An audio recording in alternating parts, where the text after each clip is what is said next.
Good day. Hope everyone is doing well today. I just wanted to make a real quick video for anyone that's maybe in the market for getting a new pair of boots and is questioning what the difference is between the hand rolled or the Norwegian hand rolled Welt and just a standard stitch down. So the tribute boot here, this boot here has a Norwegian hand rolled Welt. And this is actually a two-piece Welt. This, on the Blue Ink Cavalier over black, this boot is a one-piece Welt. On the two-piece hand-rolled Welt, if you take a look at it here, you can see that the upper looks like it's tucked in. Well, it's because it is. It's sewn through this second piece here, which is this Welt here, and then the upper and the footbed are all stitched together. Now, this construction, it accomplishes It's actually the same two thing, stitches, but there's just the McKay stitch the one stitch and the Welt stitch, that and a goes single through, piece of because leather. this is a one piece and this is folded over and then everything is stitched through together. Both of those designs are preferred over something that does not have a McKay stitch, which this has a McKay stitch. This boot here does.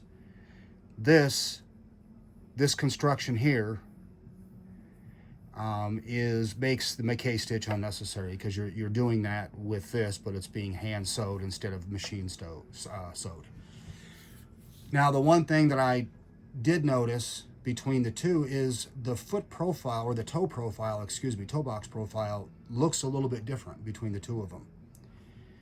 This one here seems to have a little bit of a lower profile than what this does. And this toe box does not seem to be as rigid. This one here seems softer. And I noticed that when I'm walking, I'm getting the flex up here, much further up here. And I'm getting a little flex here. But because of the different construction, it does look a little bit different. Personally, I like this construction better. I think it looks a little more, I guess, original to the way the boot was built. And that is the case, actually. This is how the boots used to be built when they were first being made, way back when. And then they moved to a McKay stitch. So this does cost a little bit more money because it's more labor intensive. And if you're looking for something that gets you back to a nostalgic type of thing, and you want a boot that was made the way that boots were originally made, then you would go with something like this. Now, like I said, this is a tribute boot, and I'm going to talk a little bit about that real quick, because some people seem to be losing their minds over building something other than just a standard plain old boot. So this right here is the other tribute boot that I had built, and I received those at the same time. And one of the things that came up was, and let me put this to rest right now. Red laces, okay? I mean, some people are getting bent out of shape because it's got red laces. Oh, it has to mean something. Dude, it don't mean anything. The only thing it means is that it matches the stitching here. That's all it means. It doesn't mean anything else. So, I mean, not everything has a meaning. And, you know, getting your validation on me building my boots was not one of the boxes that was required to be checked when I was putting these orders together. So, I mean, y'all can just freaking peddle that bullshit on someone else's doorstep. You know, I don't care. And then people will say, well, you know, you've got this cuff up here, and then you wear your pants over the top of it. Why do you cover it up? Well, guess what? Because I want to. That's why. Okay, they're my boots. And if you're in the in building boots to try and impress other people, you're in it for the wrong reason. I don't do this to impress other people. I do this because it's what I want to do. And this is something, I mean, I like looking at these on my shelf, And on an occasion, I may wear this one, you know, with the cuff out, but I got to have the right style of pants, you know, some military pants or something like that. With this one here, probably not so much, but you know what? That's my deal.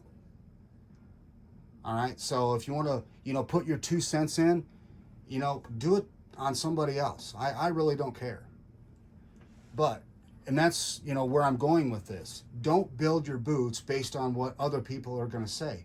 Build it on, you're the one that's paying for it. You know, I mean, you know, build what you want and be a little bit different. I mean, we see so many people. I look at some of the other manufacturers, and it's the same damn thing over and over and over, just maybe a different color. Man, get away from the frickin', get away from the shore. You know, get out there and do something a little bit different, if that's what you want.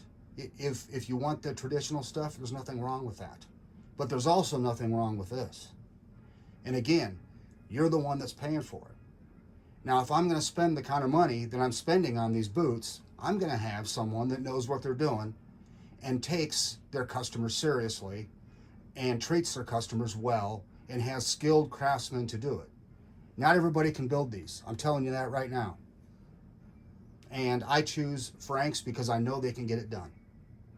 I've had no issues with them whatsoever. So, I mean, if you're looking for someone to build a boot, and here, let me get,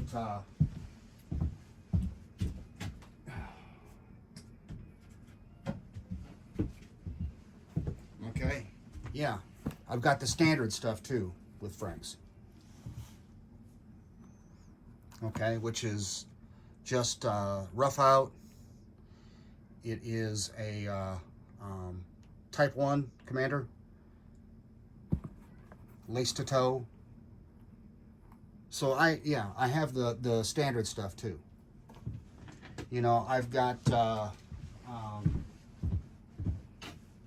you know, if you want to get started